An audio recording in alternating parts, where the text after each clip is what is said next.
Je ne vais pas vous raconter comment j'ai changé mon cœur pour Dieu, mais quelque chose qui s'est passé après, et que si j'avais peut-être eu plus de communion, et plus de prière et tout, si j'étais plus avec Dieu, ben, ça ne serait pas arrivé. Mais bon, voilà.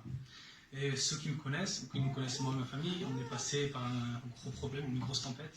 Et je vais vous raconter comment ça s'est passé et comment j'ai réagi face à cette tempête. Et donc, pour vous faire un topo, en gros, mes parents, plutôt ma mère, est partie de chez nous, et est partie avec un autre homme. Et nous, on était une famille chrétienne, mes parents étaient chrétiens, et ayant moi aussi, nous, mon frère et moi, une éducation chrétienne. Et, on n'avait pas compris comment c'était possible et pourquoi nous, ça nous arrive, alors que, en tant que chrétien, je dirais, ça ne peut pas nous arriver chez nous. Mais ça s'est passé, et moi et toute ma famille, on a très mal vécu, mais j'essaie de ne pas le montrer, moi. Et quand c'est devenu dur, je souriais le plus possible pour pas que ça soit, pour pas que mes frères souffrent et pour que quelqu'un ait la tête sur les épaules, on va dire. Et donc les journées, je souriais, mais quand le soir, tout seul dans mon lit, que personne ne voyait, je pleurais. Et pendant plusieurs jours, plusieurs semaines, quelques mois, ça se passait comme ça, et ça continuait, je pleurais.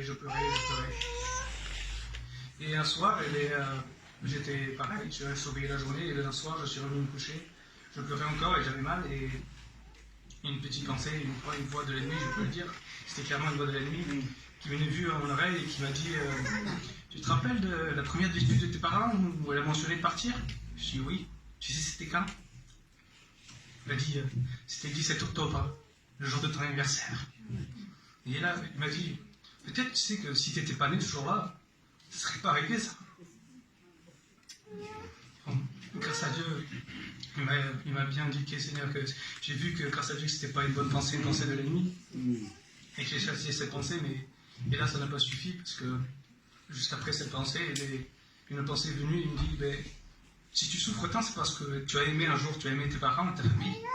Donc si tu n'aimes plus que personne, et même pour toi, mais si tu n'aimes personne, tu ne souffriras plus. Et je me suis couché sur cette pensée. Et les jours sont passés, et je n'avais pas remarqué, mais je ne souffrais plus, j'avais plus mal. Et donc je me suis dit, tant mieux, j'ai plus mal, donc tout va bien. Et j'ai continué comme ça, je ne pleurais plus la nuit. Je souriais le jour, mais il faut.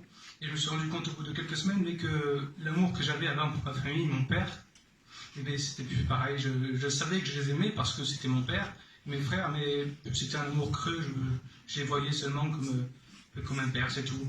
Aucun amour envers personne, et même pas envers moi, envers quiconque. Voilà, c'était rien du tout.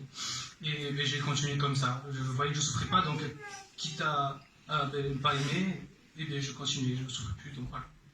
Mais j'allais quand même en réunion, pas par plaisir, parce que j'avais pas envie, comme je l'ai dit, j'étais plus d'amour, plus rien, donc j'avais pas envie, mais seulement parce que j'avais le permis, et du coup, il fallait bien que j'amène mes frères qui, eux, n'avaient pas. Alors j'allais aller aux réunions, tout en faisant semblant d'écouter, en faisant semblant de prier et de lire la parole.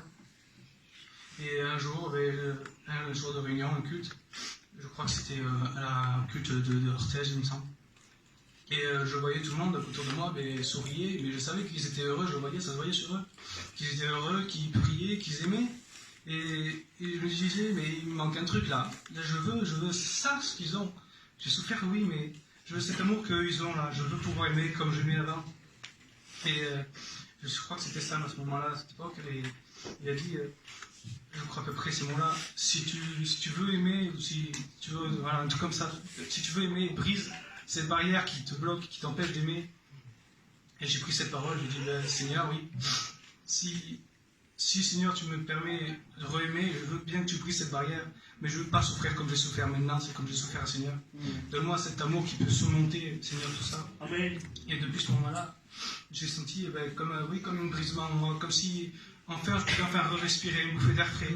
Ça m'a fait du bien à ce moment-là, je ne peux pas vous dire comment, c'était impressionnant. Et depuis ce jour, j'ai pu re-aimer ma famille, mes frères, mon père, tout le monde, comme je l'aimais avant. Et j'ai pu pardonner à ce que ma mère nous a fait, Seigneur. Et je peux dire merci parce que le Seigneur peut tout, malgré que voilà, j'étais perdu. Si je continue comme ça, je n'aurais pas pu me baptiser, j'étais perdu. Parce que sans amour, on est perdu. Et j'ai pu pardonner ma mère qui nous a fait tant de tort. Et merci Seigneur, parce que voilà. Amen. Adieu. Adieu.